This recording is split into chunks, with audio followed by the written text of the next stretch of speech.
बहुत सुंदर प्रश्न आया है कि बच्चों में संस्कार कैसे हो, ह्यूमैनिटी डेवलप कैसे हो, उनके मानवता का विकास कैसे हो, जिसकी आजकल बहुत कमी महसूस हो रही है। प्रायः उनमें कोई मानवता के संस्कार नहीं, व्यसनों की तरफ, विषयों की तरफ व्यर्थ में उनका जीवन जा रहा है। वह समाज से, माता पिता से, संस्कार से, धर्म से, मानवता से दूर हो रहे। तो यह सभी साधकों की चिंता का विषय है।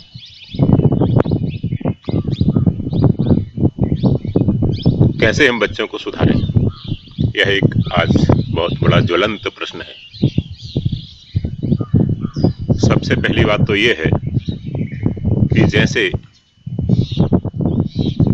शिक्षक होते हैं, माता पिता होते हैं, उनका आचरण होता है, उनका असर उनके पुत्रों में, शिष्यों में, फॉलोअर्स में आता है।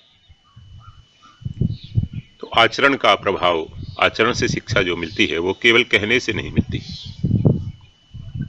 इसलिए हमारा आचरण वैसा हो जो माता पिता हैं, शिक्षक हैं।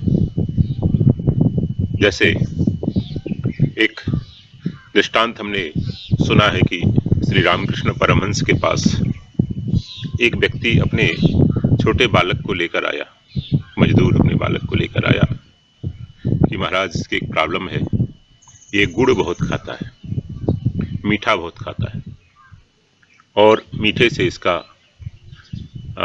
पेट खराब हो गया, रोगी हो गया, ये अनेक प्रकार के रोग इसमें हो रहे हैं, दांत भी इसके खराब हो रहे हैं, इसमें बहुत ज़्यादा मीठे से भी पेट में बैक्टीरिया पैदा होते हैं, वायरस होते हैं। तो ये प्रॉब्लम है और ये बिल्कुल दुर्बल हो गया, इसका खून बहुत पतला हो गया, क्या करें। हमने तो बहुत प्रयास किया, आप इसको कुछ उपदेश दें तो आपकी बात मानेगा, आप संत हैं। उन्होंने कहा कि तुम नेक्स्ट वीक आना, अगले संडे को आना। ठीक है महाराज, जो आज्ञा। वो चला गया बेचारा, बहुत दूर पैदल चल के गया और अगले रविवार को फिर सुबह प्रातः काल 4 बजे से वो चलकर फिर आश्रम पहुंचा, उनके दक्षिण काली मंदिर पहुंचा। रामकृष्ण परमहंस ने उस बच्चे को बुलाया अपने पास, सिर पर हाथ रखा, प्यार से कहा, बेटा आज से तुम गुड़ नहीं खाना, ठीक है, मेरी इतनी बात मानना, आज से तुम गुड़ नहीं खाना, मीठा नहीं खाना, नहीं तो तुम्हारा शरीर जा सकता है, छूट सकता है, नष्ट हो सकता है। वो कहता, ठीक है महाराज जी, गुरुजी और जो आज्ञा आपकी वैसा ही मैं करूँगा। ठीक है, जाओ। उसको प्रसाद दिया, जाओ। उसके पिता ने कहा, महाराज मैं एक मजदूर आदमी हूँ, उस दिन आया इतनी यात्रा करके और फिर आज फिर बुलाया आपने, अपना काम छोड़कर, दिहाड़ी छोड़कर। इतनी सी बात आपको कहनी थी, आखिर आपने उसी दिन क्यों नहीं कही। परमहंस ने मुस्कुराते हुए कहा कि देखो, उस दिन मैं कहने का अधिकारी नहीं था, क्योंकि मैं खुद अपने भोजन के अंत में गुड़ खाता था और गुड़ मेरे लिए फायदामंद था, नुकसानदेह नहीं था इस बच्चे की तरह। मेरे को उससे लाभ था, स्वास्थ्यवर्धक था, उससे मेरे को विटामिन मिलते हैं, आयरन मिलता है। लेकिन मैंने सोचा कि इस बच्चे को गुड़ खाने का मना करना है, तो फिर मैं खुद गुड़ त्यागूंगा। और उसी दिन संकल्प कर लिया मैंने, आज से मैं जीवन भर गुड़ नहीं खाऊंगा, मीठा नहीं खाऊंगा। इस एक बात को कहने के लिए मैंने आजीवन मीठे का त्याग किया, गुड़ का त्याग किया। तब एक बात कहने का मैं अधिकारी बना। तो तात्पर्य है कि जो हमारे आचरण में बात होती है उसका बहुत ज़्यादा प्रभाव होता है, केवल कहने से नहीं। तो माता पिता के आचरण में वैसी बात हो। सबसे पहले जब बालक का जन्म होता है, जन्म से पहले जो बालक उदर में आता है, माँ के पेट में आता है, तभी वो सीखना शुरू कर देता है। 9 महीने में जितना सीखता है उतना 90 साल में भी, अर्थात पूरी लाइफ में भी नहीं सीखता, जितना केवल 9 महीने में सीखता है। इसलिए वो एक बहन का बड़ा जिम्मेदारी वाला समय है, ट्रेनिंग पीरियड है। उस समय अगर वो संभल गई, उस समय सावधानी क्या रखे कि उसके विचार बहुत सुंदर हो, अप्रोच पॉजिटिव हो, किसी के प्रति दुर्भावना ना हो, ईर्षा ना हो, किसी के प्रति द्वेष ना हो, राग ना हो, क्रोध आदि ना हो, बहुत गुस्सा ना करे, विकारों में ना, कामना ना रहे, पति पत्नी दोनों ब्रह्मचर्य का पालन करें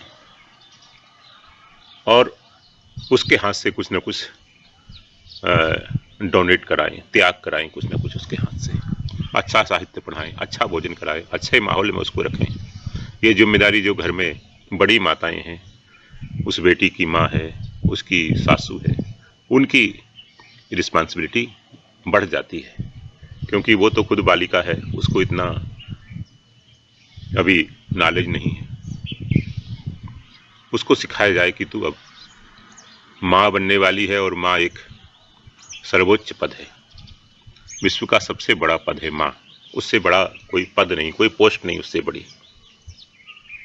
इसलिए तुमको अब एक बहुत सावधानी से साधक की तरह, एज ए साधक ट्रीट करना है, जिससे तुम समाज को एक आदर्श रत्न दे सको, पुत्र रूप में, पुत्री के रूप में, देश को एक कर्णधार जैसा दे सको।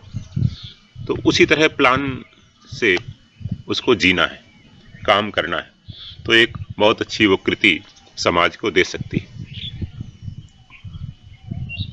तो उस समय बड़ा ही सावधान रहे, उन माता को बड़ी सावधान, भक्तों के, महान नारियों के, महापुरुषों के जीवन चरित्र पढ़ें, सत्संग सुने। पहले ऐसे होता था, हमारी माताओं को कहा जाता था कि इस समय आप रामायण पढ़ें, गुरुवाणी पढ़ें, गीता पढ़ें, भागवत सुने, तो श्रवण का भी संस्कार पड़ेगा और दृश्य का भी संस्कार पड़ता है, विजुअल इफेक्ट होता है, उसको अच्छे दृश्य दिखाएं। तो एक तो ये बात है। दूसरी बात यह है कि वो जो बच्चा जन्म चुका, जिन्होंने जन्म ले लिए, उनका संस्कार कैसे पड़े, तो उनके सामने भी एक्टिविटीज हमारी बड़ी सुंदर हों। छोटे बच्चे देखकर सीखते हैं, जो क्रिया करते हैं माता पिता, दादा दादी, वो देखकर सीखते हैं, और बड़े बच्चे समझकर सीखते हैं, उसका लॉजिक क्या है। ऐसा दोनों का सीखने का ढंग अलग अलग है, प्रक्रिया अलग अलग है, लर्निंग प्रोसेस डिफरेंट डिफरेंट है दोनों का। बहुत छोटे बच्चे देखकर सीखते हैं,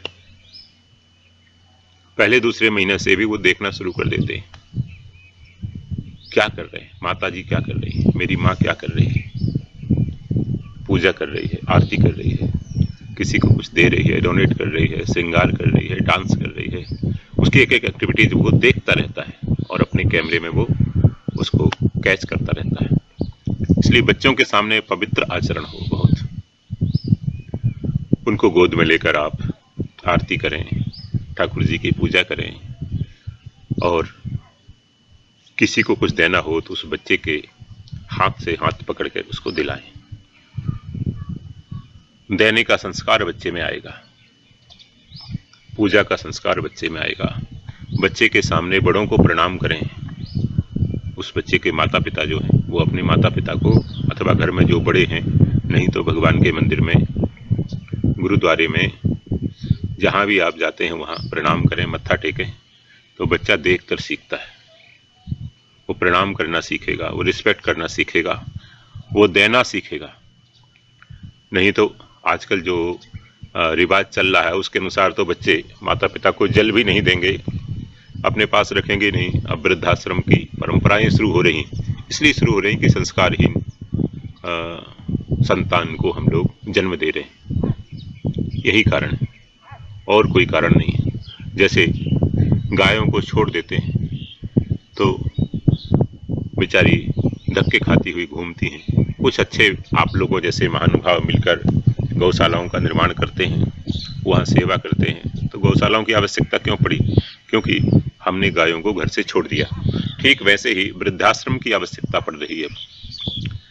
लगभग हर ब्लॉक में, हर गांव में वृद्धाश्रम हो जाएंगे, क्योंकि हमने माता पिता को छोड़ दिया, निकाल दिया। क्यों निकाल दिया? क्योंकि संस्कार वैसे नहीं। तो बाल्यावस्था से वैसे संस्कार होते तो वो सेवा करते।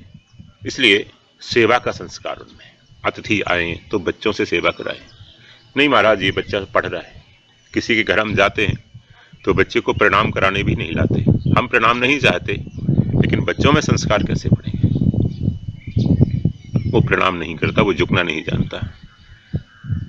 तुम्हारे बच्चे को भेजो, कुछ श्लोक सीखे। नहीं महाराज, अभी वो पढ़ रहा है, अभी वो गीता नहीं पढ़ेगा, अभी गुरुवाणी नहीं पढ़ेगा, अभी श्लोक नहीं सीखेगा। बच्चे को भेजो कुछ सेवा में। नहीं महाराज, वो बच्चा है, अभी छोटा है। तो हम बहुत उसको लाड़ करते हैं, बहुत ज़्यादा लाड़ करके, बहुत ज़्यादा आसक्ति करके, बहुत ज़्यादा स्नेह से उसको हम बिगाड़ते हैं। संत तो कहते हैं जो बहुत ज़्यादा स्नेह करता है बच्चों का, दुश्मन है वो माता पिता बच्चों के दुश्मन है, जो बच्चों को अनुशासन में नहीं रखते। तो बच्चों के सामने अपने आचरण बड़े पवित्र रखें, वो देखकर सीखते हैं, जैसा हम करते हैं। ध्रुव की माता, प्रहलाद की माता बाल्यावस्था में अपने बच्चों को लेकर भगवान की पूजा करते हैं, जप करते हैं, पाठ करते हैं, ध्यान करते हैं, तो वो वैसे ही बन गए। हमने सुना है कि शिवाजी की माता, महाराणा प्रताप की माता ने महाभारत और वाल्मीकि रामायण का श्रवण किया। जब वो गर्भावस्था में थे तब उनकी माताओं ने किया, तो बालक सूरवीर हुए। बालकों को सूरवीर बनाना है तो महापुरुषों के, वीरांगनाओं के, वीरों के चरित्र उस समय पढ़ें माताएं। और बच्चों को अगर भक्त बनाना है तो भक्तों का चरित्र पढ़ें, भक्तों का चरित्र पढ़ें। नेता बनाना है, एक सफल नेता का लाइफ स्टोरी पढ़ें, उनको पढ़ाएं। तो इस तरह से उनमें संस्कार पढ़ेंगे। और तीसरी बात है, उनकी कंपनी कैसी है, बच्चों की संगति कैसी है, उसका बहुत असर पड़ता है। अच्छी कंपनी उनको दें, अच्छा फ्रेंड सर्किल हो उनका, चाहे आपके रिश्ते वाले बच्चे हों, चाहे आपके नोन हो, चाहे आपके पड़ोसी हों, कहीं भी हो, आप कहीं भी जाएं, बच्चों को कैसी कंपनी मिल रही है, ये स्कूल में भी कैसी कंपनी मिल रही है, कैसी कंपनी है, इस पर सोसाइटी कैसी है, इस पर माता पिता को, शिक्षकों को बड़ा ध्यान देना चाहिए, क्योंकि उसका बड़ा संस्कार पड़ता है। बच्चे एक दूसरे को देखकर बड़े जल्दी सीखते हैं, हम उम्र के बालकों को देखकर। एक कहानी मैं बार बार कहता हूँ बच्चों के लिए, शायद पंचतंत्र से है। ये दो तोते के बच्चे हैं, छोटे बच्चे हैं, और एक आदमी ने, एक शिकारी ने उनको पकड़ लिया। एक तो गुरुकुल में दे दिया, गुरुकुल वालों को बेच दिया, और उसके पड़ोस में ही एक शराबी का मकान था। एक तस्कर, चोर, डाकू जहाँ रहते थे, उनका मकान था, वहाँ पर उन्होंने खरीद लिया, दे लिया। अब वो तस्करों के पास रहा। लोग चोरी करते हैं, जुआ खेलते हैं, शराब पान करके आते हैं, तो वो कोई वेद मंत्र नहीं बोलेंगे, वो गाली ही बोलते हैं, वो अपशब्द बोलते हैं, अपमान करते हैं, इंसल्ट करते हैं। उसका प्रभाव होता है, अल्कोहल का प्रभाव है, नशे का प्रभाव है, उनका मांसाहार आदि है, उसका भी प्रभाव होता है। उत्तेजना आती है उनमें, एक्साइट होते हैं, करते हैं। वो वैसे ही बात सीख गया, और जो गुरुकुल में था वो सुंदर सुंदर श्लोक सीखा, स्तोत्र सीखा। कुछ दिन के बाद विद्यार्थियों ने पिंजड़े को खुला छोड़ा, वो तोता उड़ गया लापरवाही से उनकी, और संयोग की बात है शराबी के यहाँ था, वो भी उड़ गया। और पास में ही एक पीपल का वृक्ष था, उस पर जाकर बैठे हुए थे। फिर एक शिकारी ने पकड़ा और राजा को दे दिया, पैसे ले लिया, बेच दिया। राजा ने कहा तोता लेकर आओ। फुर्सत के समय दासी लेकर आई, सबसे पहले वो ही लाया गया जो शराबी के यहाँ था। उससे कहा तुम कुछ सुनाओ। वो राजा को देखते ही अपमान करने लगा, गाली देने लगा। राजा को बड़ा क्रोध आया, उसको पिंजड़े से निकालो और इसको मारो, ऑर्डर कर दिया। गाली देता है मेरे को, इतनी हिम्मत, राजा को गाली देता है। दूसरा, उसको रानियों ने आके कहा कि महाराज इसको मारना ठीक नहीं है, हम इसको छोड़ देते हैं, ले जाओ मेरी नज़र के सामने से। राजा ने कहा, छोड़ दिया उसको जंगल में। दूसरा तोता लेकर आओ। उसने आते ही महाराज को नमस्कार किया, महाराज प्रणाम, नमस्कार। बच्चों को प्रणाम करना जरूर सिखाएं। माता पिता, शिक्षक, दादा दादी, आप जो भी बड़े हैं, बच्चों के सामने प्रणाम करें, बच्चों को प्रणाम करना सिखाएं। जैसे मैंने कहा, उसमें विनम्रता आती है बच्चे में। प्रणाम किया, हाथ जोड़कर, अपनी चोंच को झुकाकर। बड़ा खुश हुआ राजा। स्वागतम महाराज, महाराज आपकी जय हो। सुंदर सुंदर श्लोक से, सुभाषित से वो राजा की स्तुति करने लगा, वंदना करने लगा। राजा बड़ा प्रसन्न हुआ, भगवान के गुणगान करने लगा। राजा ने उसको पिंजड़े से निकाला। विद्वान राजा उसको हृदय से लगाकर, उसका मस्तक चूमकर, उसको अपने कंधे पे बिठाता है, कभी हाथ में लेता है, बहुत लाड़ करता है उसको। और उससे पूछा, पैरेट, तोते भाई, एक बात बताओ। जी महाराज, आज्ञा कीजिए। बहुत सुंदर बोला। कुछ लोग बहुत सुंदर बोलते हैं, बच्चों को मधुर वाणी सिखाना चाहिए। हाउ कैन सॉफ्टली स्पीक, लोग सुनते ही रहे। ये बच्चा बहुत सुंदर बोलता है, ये बहन बहुत सुंदर बोलती है, बड़े मीठे बोलते हैं, लोग आश्चर्य करें। हाउ कैन सॉफ्टली स्पीक, कठोर वचन नहीं, मधुरता से बोला, जी महाराज आज्ञा कीजिए, आदेश दीजिए। राजा ने कहा, तुम दोनों देखने में एक जैसे हो। अभी जिसको मैं मार रहा था, रानी ने उसकी जान बचाई, और तुम, लेकिन दोनों के स्वभाव में इतना अंतर कैसे है? एक इतना दुष्ट है, देखते ही मार दो, और एक इतना प्यारा है, एक सज्जन है, साधु है। दोनों का नेचर इतना डिफरेंट कैसे है, अपोजिट कैसे है? उसने कहा, महाराज, और देखने में एक जैसे लगते हो। बोले, महाराज देखने में तो एक जैसे इसलिए लगते हैं कि हम सगे भाई हैं, वयम सहोदरा। और भी आश्चर्य हुआ राजा को, सगे भाइयों में इतना अंतर, एक पिता के। बोले, महाराज माता पिता का इसमें दोष नहीं है, संगति का दोष है। नतस्य दोषो राजन न वे गुणोर्वा, फिर संग दोषो ही कारणम। कैसा? बोले, महाराज वो शराबी के यहाँ रहा, दुष्टों के यहाँ रहा, और मैं संतों के बीच में रहा, गुरुकुल में रहा, विद्वानों के बीच में रहा। संग दोषो ही कारणम। अहम मुनीनाम वचनम शृणोमि, शृणोमि तस्य यवनस्य वचनम। महाराज मैंने तो ऋषि मुनियों के वचन सुने, अच्छे संतों की कंपनी की है मैंने, और मेरे भाई को दुष्टों का, शराबियों का संग मिला, वो वैसा ही बन गया और मैं ऐसा ही बन गया। और हम तो महाराज तोते हैं, जैसा सिखाओ वैसे सीख जाते हैं। ऐसे ही जो छोटे बच्चे होते हैं, वो अनगढ़ पत्थर होते हैं। जैसी मूर्ति उनमें निकालो, उनको एक महापुरुष बनाओ, एक दुष्ट बनाओ, जैसे निकालो। पूर्व जन्मों के संस्कार भी उनके होते हैं, अनकॉन्शियस में भी उनके कुछ स्टोर होता है, बट बहुत हद तक हम उनको गढ़ सकते हैं, प्यार से, अनुशासन से, समझाकर, अच्छे साहित्य से, अच्छी कंपनी से, अच्छे भोजन से। अनेक फैक्टर होते हैं, तो संगति से बनते हैं। अनगढ़ पत्थर है, कच्ची मिट्टी है, कुम्हार जैसा उसको आकार देना चाहे वैसा ही वो घड़ा बनेगा, दीपक बनेगा, सुराही बनेगा, चिलम बनेगी, वो जो बनाना चाहे। ऐसे ही माता पिता और गुरुजन एक कुम्हार की तरह, शिष्य घड़े की तरह। गुरु कुम्हार, शिष्य कुंभ है, गड़ गड़ काटे खोट, अंदर हाथ सहारा दे, बाहर मारे चोट। अंदर से तो हाथ का सहारा लगाता है वो टूट ना जाए, और बाहर से उसको चोट मारता है। बाहर से उसको थापी मारता है, तब जाकर वो घट बनता है, कलश बनता है। ऐसे ही बाहर से थोड़ा अनुशासन और भीतर से प्यार, बाहर से अनुशासन, भीतर से प्यार। जो अनुशासन नहीं रख सकते माता पिता शिक्षक, वो मैंने कहा कि वो दुश्मन है, वो शत्रु है। शास्त्रों में कहा है कि लाड़येत पंचवर्षाणि ताड़येत वर्षदशानि च प्राप्तेत षोडशे वर्षे पुत्रम मित्रवत आचरेत। 5 वर्ष तक बच्चे का लाड़ करना चाहिए, आजकल की भाषा में 3 वर्ष का।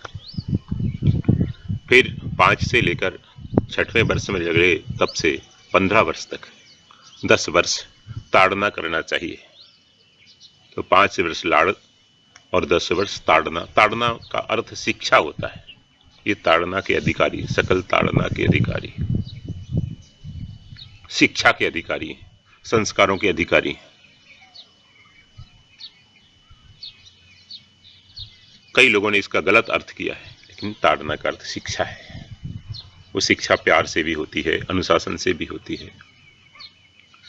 तो 15 वर्ष यह बीत गए, 5 और 10। अब 16 वर्ष का जब हो जाए बालक बालिका, तब उसको पुत्रम मित्रवद आचरेत, मित्र के समान उससे व्यवहार करना चाहिए। फ्रेंडली, फ्रैंकली, दोस्त के जैसे ट्रीट करना चाहिए उसको, प्यार से समझाना चाहिए। दोस्त कभी कभी झिड़की देता है, दोस्त कभी कभी डांट भी लगाता है, अधिकार है उसका। तो दोस्त के समान व्यवहार करना चाहिए, उसका बराबरी का अपना दर्जा देकर सम्मान पूर्वक उसको सम्मान दें, इज्जत दें, कभी कभी झिड़की भी दें। फिर अनुशासन नहीं करना चाहिए, फिर उसको धमकाना नहीं चाहिए। लोगों के सामने उसकी इज्जत करें, प्रेम से बोलें, वो फिर प्रेम से सीखेगा वो, फिर उसमें एक एटीट्यूड बन जाता है। तो बच्चों को संस्कार देने के लिए एक तो मैंने बताया कि गर्भावस्था से ही आप प्लानिंग शुरू कर दें। चलो आप चूक गए, लेकिन अब आपके पौत्र होंगे, अब आपके दौहित्र होंगे, बेटी का बेटा, बेटे का बेटा। उस समय अभी से आप तैयारी रखें, तो कोई संत, कोई महापुरुष आप समाज को दे सकते हैं। दूसरी बात, बच्चों के सामने आचरण बड़ा पवित्र रखें, बहुत पवित्रता से माता पिता संयम से आचरण रखें। जो पिता कोई व्यसन करते हैं, दादा व्यसन करते हैं, छोटे छोटे बच्चे व्यसन करने लगते हैं, बीड़ी पीने वालों के बच्चे बीड़ी सीख जाते हैं। हम लोगों के जहाँ शरीर का जन्म हुआ वहाँ संध्या बंदन करते थे, हम लोग बाल्यावस्था से ही संध्या बंदन प्राणायाम की नकल करने लगे थे, सीख जाते हैं। तीसरी बात, उनकी संगति बहुत अच्छी हो, कंपनी बहुत अच्छी हो। चौथी बात, उनको साहित्य अच्छा दें,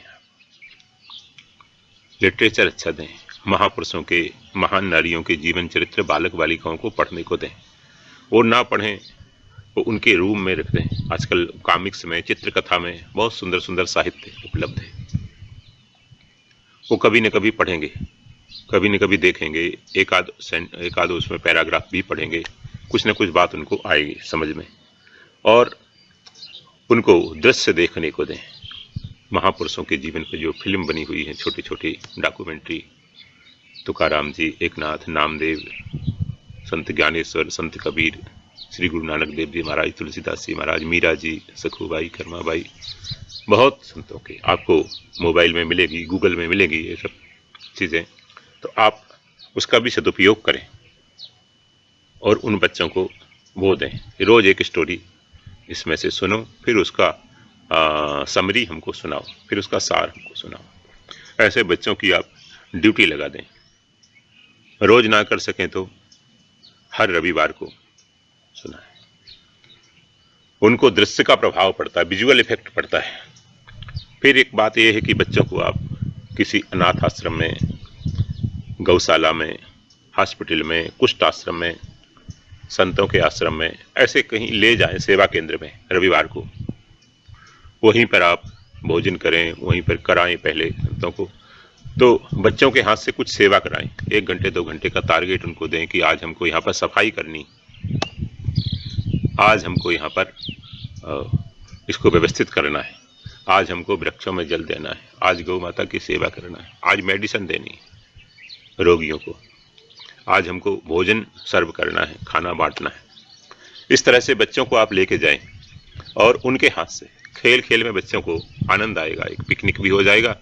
और बच्चों के जन्मदिन हो तो बच्चों को ऐसी जगह ले जाएं, क्योंकि जन्मदिन के संस्कार बच्चों में रहते हैं, वो याद करते हैं लास्ट ईयर हमने ये किया था, अब क्या करेंगे, उनका प्लान बनता है हमने ये किया था। वहां ले जाएं और बच्चों के हाथ से डोनेट कराएं। बच्चों को हमने गिविंग मूड में रखा है, हमने गिविंग मूड नहीं बनाया उनका।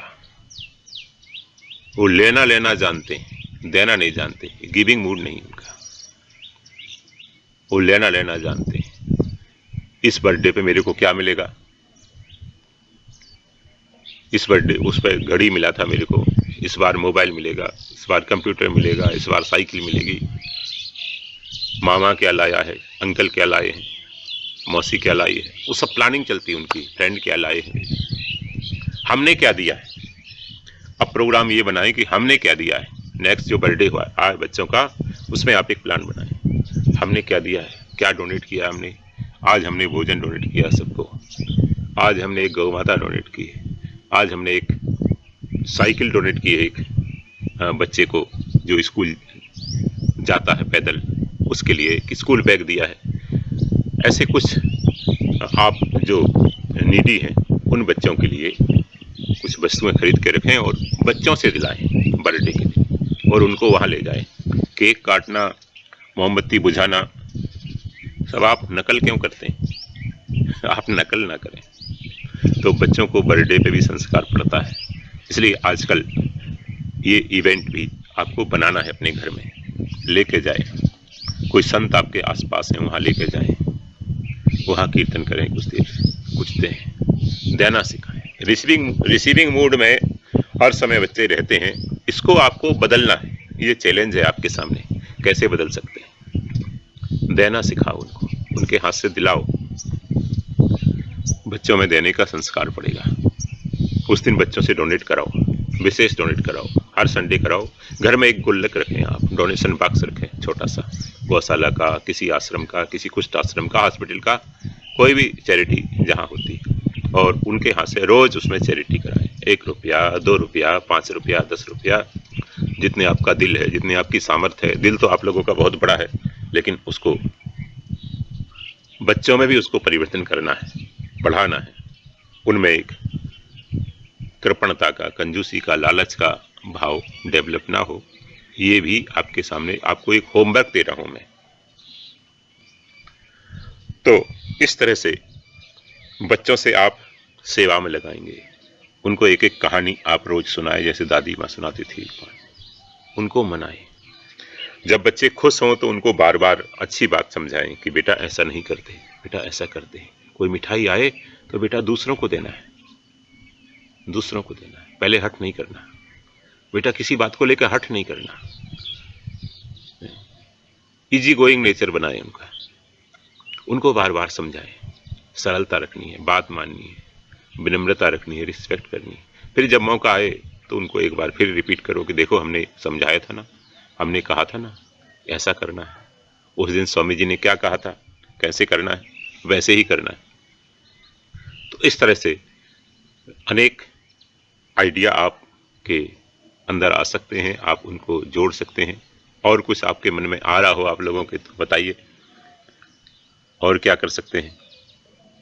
एक प्रश्न ये था इसमें कि जैसे अगर अपन संस्कार की बात कर रहे हैं कि संस्कार अपन बच्चों में डालते हैं, लेकिन अपन ने देखा है कि कई बार जुड़वा बच्चों में भी विपरीत स्वभाव के निकल जाते हैं। संस्कार तो एक ही पढ़ रहे हैं दोनों में, जी, माँ बाप दोनों के एक ही तरीके से गौशाला भी ले आ रहे हैं, लेकिन फिर भी कई बार विपरीत स्वभाव दोनों जुड़वा बच्चों का, जबकि एक ही सब या एक ही परिवार के 2 बच्चे होते हैं। जी, तो जी, जी। इसमें मतलब अपने प्रारब्ध का कितना दोष है और इनका कितना है, और उसको फिर उसके लिए क्या कर सकते हैं जो उनके। बहुत सुंदर बात है। ये 2 सगे भाई हैं, जुड़वा बच्चे हैं, उनमें भी अलग अलग नेचर डेवलप होता है, अलग अलग संस्कार आते हैं। तो वो कुछ संस्कार, जैसे मैंने कहा अनकॉन्शियस में पूर्व जन्म के जो संस्कार हैं, वो भी एक फैक्ट होते हैं बच्चों के स्वभाव को बनाने में, बच्चों की आदत बनाने में। लेकिन उसको बहुत हद तक हम वो कर सकते हैं इन चीज़ों से, प्रयास करें। दूसरी बात जैसे मैंने बताई कि हम लोग प्रयास करें वो ऐसे बने, और उसके बाद अगर वो वैसे ना बन सकें तो भी साधक माता पिता के लिए एक इसमें भी प्लस पॉइंट है। बच्चे बात ना माने, बच्चे गलत दिशा में आपके अनुसार जा रहे हैं, तो उसमें भी एक प्लस पॉइंट है। प्लस पॉइंट ये है कि आपकी आसक्ति वहाँ से छूटेगी, आप डिटैचमेंट हो जाएंगे वहाँ से, आपका मोह वहाँ से भंग होगा। क्योंकि जो कहना मानते हैं, जो सुपुत्र हैं, सुपत्नी हैं, सुपिता हैं, सुपति हैं, सुंदर स्वभाव वाले हैं आपके परिजन, उनसे ही आपकी अटैचमेंट ज़्यादा होती है। और जो कहना नहीं मानते, जो आपकी बात से विपरीत चलते हैं, उनमें आसक्ति स्वतः धीरे धीरे दूर होती जाती है। तो आप प्रयास करें, और प्रयास करने के बाद सफलता ना मिले तो ऐसे समझें इनका पूर्वजन्म का संस्कार ऐसा है, इनकी होनी ऐसी है, इनका एक इस तरह से प्रारब्ध है, भाग्य है, ऐसा मानकर भीतर से बहुत आग्रह ना करें। हम निमित्त हैं केवल। और आपकी जो संतान बनी है या आपके जो माता पिता हैं, बच्चों को भी कहना, इस सब के सब पूर्व जन्म का एक प्रारब्ध है, एक ऋणानुबंध जिसको कहते हैं, लोन है, कर्ज है आपके ऊपर। और वो कर्ज चुकाने के लिए, वो ऋण अदायगी करने के लिए ही आपका यहाँ पर जन्म हुआ है इनके घर में। या ये आपके पुत्र बने हैं, या आपके माता पिता, पति पत्नी बने, जो भी बने हैं सब कर्जदार हैं। आप कर्जदार हैं। साधक को ऐसा मानना चाहिए, मैं कर्जदार हूँ और मेरे को कर्ज चुकाना है। नहीं, वो सब भी तो कर्जदार हैं, वो मेरा कर्ज चुकाएं, मेरी सेवा करें, मेरे ओबीडियंट रहें, मेरी कहना माने, मेरे को फॉलो करें। ये साधक का स्वभाव नहीं, साधक की थिंकिंग नहीं। साधक की थिंकिंग है मैं कर्जदार हूँ और मैं क्या कर सकता हूँ, क्या कंट्रीब्यूट कर सकता हूँ। और बच्चों के लिए हम एक बात ये रहे कि त्याग करें बच्चों के लिए, अपनी गलत आदतों का, अपने व्यसनों का, अपने स्वाद शौकीनी का, अपने एंजॉय का त्याग करें। जो माता पिता बन गए, शिक्षक बन गए, सेक्रीफाई करें। जैसे ठाकुर रामकृष्ण परमहंस का उदाहरण बताया कि एक बच्चे को शिक्षा देने के लिए उन्होंने जीवन भर के लिए मीठा छोड़ा, गुड़ छोड़ा, तब वो शिक्षा दी। तो उन बच्चों के लिए हम कुछ त्याग करें। कुछ हमारी हॉबी हैं, कुछ हमारी स्कूल लाइफ से, कॉलेज लाइफ से कुछ आदत ऐसी पड़ गई हैं जिनका इम्पैक्ट गलत होगा बच्चों पर, प्रभाव गलत होगा, उनको हमको छोड़ना है, सेक्रीफाई करना है, थोड़ा कंप्रोमाइज उनसे करना है, तभी आपका जीवन सार्थक होगा। तो आप और सोचें, और आप लोगों को अभी मन में किसी के और बात हो तो ये माने कि उनकी सफलता ना मिले प्रयास करते करते, तो ये माने कि उनका प्रारब्ध है, उनके पूर्वजन्म के संस्कार ऐसे हैं, वो हमारे हमसे लेने आए हैं। हमने पहले उनको दुख दिया है, पहले हमने उनका बुरा किया है, तभी हुआ है। जिसको न्यूटन कहता ना, एक्शन का रिएक्शन होता है। हमारे शास्त्र उसको उसी को कहते हैं, कर्म का फल होता है। तो कोई ना कोई कर्म का अनुबंध है, ऋणानुबंध है। कर्मानुबंधिनी मनुष्य लोके, ऋणानुबंधिनी मनुष्य लोके, दोनों बातें आती हैं शास्त्र में। इसलिए आप पूरा प्रयास करें, अपनी ड्यूटी पूरी करें। एक कुम्हार था, घड़े बनाने वाला, कुंभकार, संस्कृत में कुंभकार के। उस कुंभकार के यहाँ कुछ एक दो मेहमान आए, सांझ का, रात्रि का समय था, लेकिन घर में कुछ नहीं था खाने के लिए। आटा नहीं था, दाल नहीं थी, चावल नहीं था। उस कुम्हार ने अपनी गृहिणी से कहा कि मेरे को उधर से जो हमने घड़े बनाए हैं, दो कलश उठा के दो। 2 घड़े ले जाकर उसने, हंडी ले जाकर एक सेठ को दी और सेठ से कहा कि हमको इसके बदले में अनाज दे दो। 2-3 किलो अनाज लेकर आया वो, उसको अपनी हाथ वाली चक्की में पीस कर भोजन बनाया, रोटी बनाई, चटनी बनाई, और उसके मेहमान ने खाकर विश्राम किया। सुबह चले गए। सुबह जब वो मिट्टी लेने के लिए कुंभकार गया तो सेठ ने बुलाया, अरे भाई छगनलाल, कम हियर, इधर आओ। जी सेठ जी, तुमने रात्रि में कैसी हंडी दी है, कैसे घड़े दी है, क्या हुआ? वो तो चढ़े ही नहीं। क्या हुआ मालिक? दोनों फूटे निकले। हमने चूल्हे पे चढ़ाया तो एक का तो नीचे से छिद्र था, वो पानी गिर गया, आग बुझ गई, और दूसरे में बाजू में था, थोड़ी क्रैक था। कैसे दी है तुमने? तुम्हारी हंडी चढ़ी नहीं। उसने कहा, मालिक आपकी हंडी चढ़ी नहीं चढ़ी मेरे को पता नहीं, लेकिन रात में मेरी हंडी तो चढ़ गई। मेरी हंडी चढ़ गई रात में, मेरी मेहमान नवाजी हो गई, मेरा काम चल गया, चले गए। तो प्रयास ये करना है कि अपनी हंडी चढ़ जाए।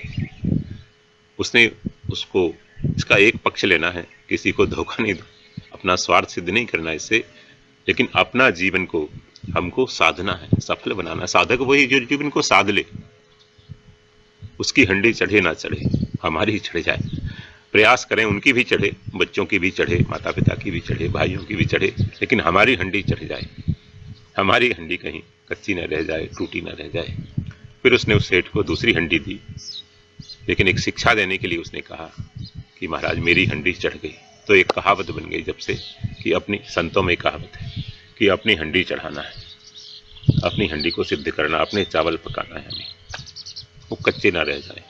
पड़ोसी नहीं कर रहा, जल कम डाल रहा है, नहीं डाल रहा, ठीक से आग नहीं जला रहा है, ठीक से उसमें कुछ नमक आदि पदार्थ नहीं डाल रहा, वो उसकी जिम्मेदारी, उसको हम बताएंगे, उसको हम करेंगे, बेटे को भी बताएंगे, पड़ोसी को भी बताएंगे, हमारे वृद्ध माता पिता को भी हम निवेदन करेंगे विनम्रता पूर्वक कि ऐसे करना चाहिए, ऐसे नहीं करना चाहिए, लेकिन अपनी हंडी चढ़ाना है, संस्कार देकर, सेवा करके, भगवान का स्मरण करके, सत्संग, सेवा, सुमिरन, ये तीनों के संस्कार आप अपने अपने बालकों में, दोस्तों में, मित्रों में डालते रहें, अपनी हंडी चढ़ाते रहें। मुझे आशा है कि आपकी हंडी चढ़े, कि आपका जीवन सार्थक होगा। इसी सद्भाव, साधुभाव के साथ आप लोगों को बहुत बहुत धन्यवाद, प्रणाम। नमो नारायण, नर्मदे हर।